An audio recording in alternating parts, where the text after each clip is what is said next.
নমস্কার সকলকে। আমার নাম সুরজিৎ দাম। আজকে আমি আপনাদেরকে পরিচয় করাবো আমাদের দেশের সর্বোচ্চ আইনের সাথে, কনস্টিটিউশন অফ ইন্ডিয়া। ভারতীয় নাগরিক হিসাবে আমাদের সকলকে জানা উচিত যে আমাদের দেশের সর্বোচ্চ আইন কি, কবে এই আইনটা আমাদের দেশে চালু হয় এবং কারা এই আইনটাকে তৈরি করে, কিভাবে আসে, কি কথা বলে এই আইনটাকে। প্রথমত, কনস্টিটিউশন অফ ইন্ডিয়া যেটা ভারতের সুপ্রিম ল মানা হয়, সেই আইনটিকে তৈরি করার জন্য 1946 খ্রিস্টাব্দে 7 জন মেম্বারকে নিয়ে একটি কমিটি গঠন করা হয়।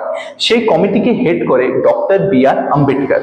এই কমিটি 2 বছর 11 মাস 18 দিন সময় নেয় এই কনস্টিটিউশনকে কমপ্লিট করতে, এবং 1949 খ্রিস্টাব্দে 26শে নভেম্বর গিয়ে যখন এই কনস্টিটিউশনের ড্রাফট সম্পূর্ণরূপে কমপ্লিট হয়, আমরা সেদিন এই সংবিধানকে অ্যাডপ্ট করি এবং 1950-এর 26শে জানুয়ারি এই সংবিধান গোটা ভারত জুড়ে অ্যাপ্লিকেবল হয়, মানে এনাক্টেড হয়। এবার এই যে সংবিধান, এ কথা বলে কি নিয়ে? যখন আমরা ভারতের সংবিধান পড়ি তখন আমরা জানতে পারি স্ট্রাকচার অফ গভর্নমেন্টের ব্যাপারে।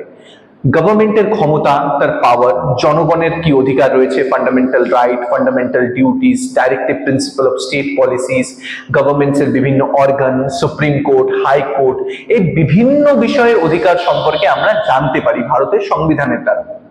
ভারতের সংবিধানের যে সবচেয়ে কিছু গুরুত্বপূর্ণ বৈশিষ্ট্য রয়েছে সেটা হলো ভারতের সংবিধান পৃথিবীর সবচেয়ে বৃহৎ এবং লিখিত সংবিধান। এই সংবিধানটি যখন তৈরি করা হয়েছিল 395টি আর্টিকেল, 22টা পার্ট এবং 8টা স্কেডিউল ছিল।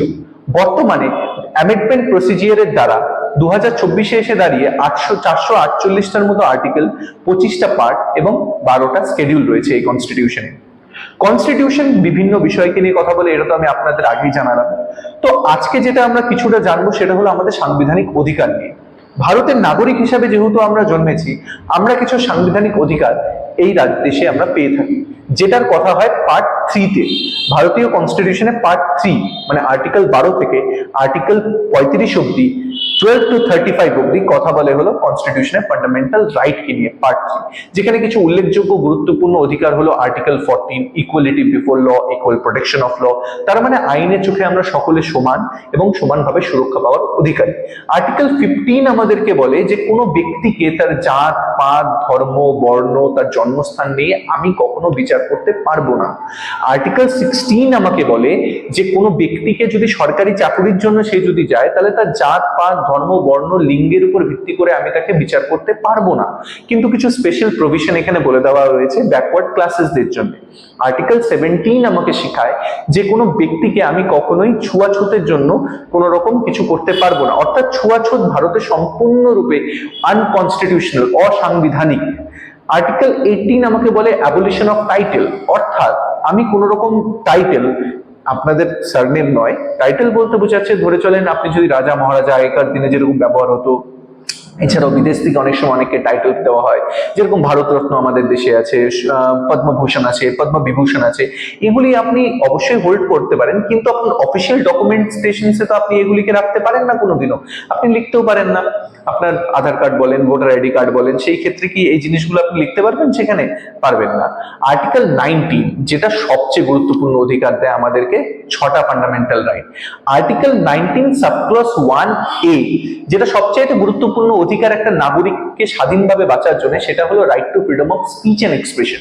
একটা ডেমোক্রেটিক স্টেট যেখানে আমরা থাকি, দেশ ডেমোক্রেটিক ফরম্যাট, সেখানে আমি নাগরিক হিসাবে আমার বক্তব্য রাখতেই পারি। সেই বক্তব্যটা আমি ছবি আঁকার দ্বারা, গানের দ্বারা, নাচের দ্বারা, অভিনয়ের দ্বারা, যে কোনো ভাবে আমি নিজের মনের বক্তব্যকে জনগণের সামনে, সকলের সামনে তুলে ধরতে পারি। এছাড়াও কেবলমাত্র নিজের বক্তব্য নয়, আমি যদি চাই অন্যের বক্তব্যকেও তুলে রাখতে পারি।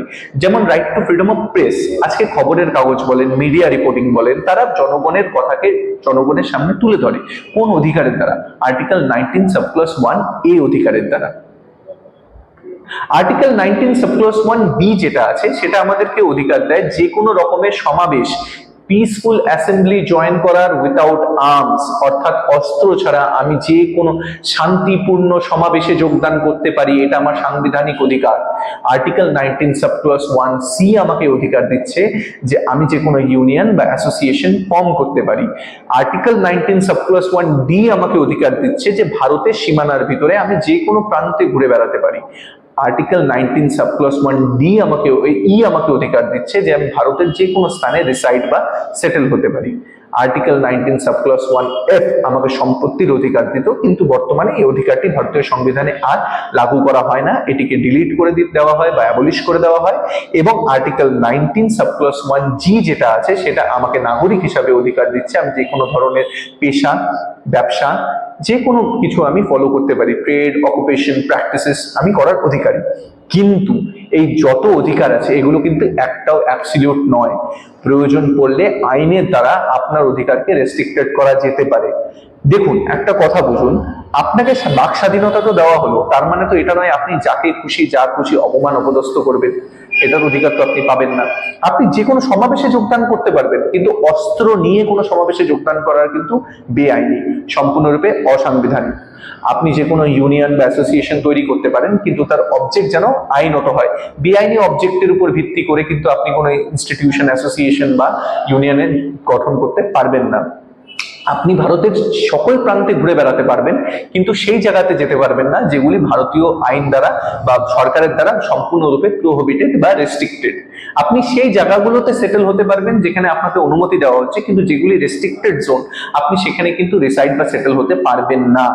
এছাড়াও আপনাকে অধিকার দেওয়া হচ্ছে আপনি যে কোনো রকমের ব্যবসা, যে কোনো রকমের পেশা, অকুপেশন, ট্রেড আপনি করতে পারেন, কিন্তু ওই সকল পেশা, অকুপেশন, ব্যবসা আপনি করতে পারবেন না যেটা আইন বিরোধী, প্রোহিবিটেড বাই ল। তা আশা করি আজকের এই ভিডিওর দ্বারা সামান্য কিছু অধিকার সম্পর্কে আপনারা জানতে পারলেন, কনস্টিটিউশন সম্পর্কে আপনারা কিছুটা জানতে পারলেন। পরবর্তী এরকম ইনফরমেশনের জন্য আমার চ্যানেলকে সাবস্ক্রাইব করুন, লাইক করুন, শেয়ার করুন। ধন্যবাদ।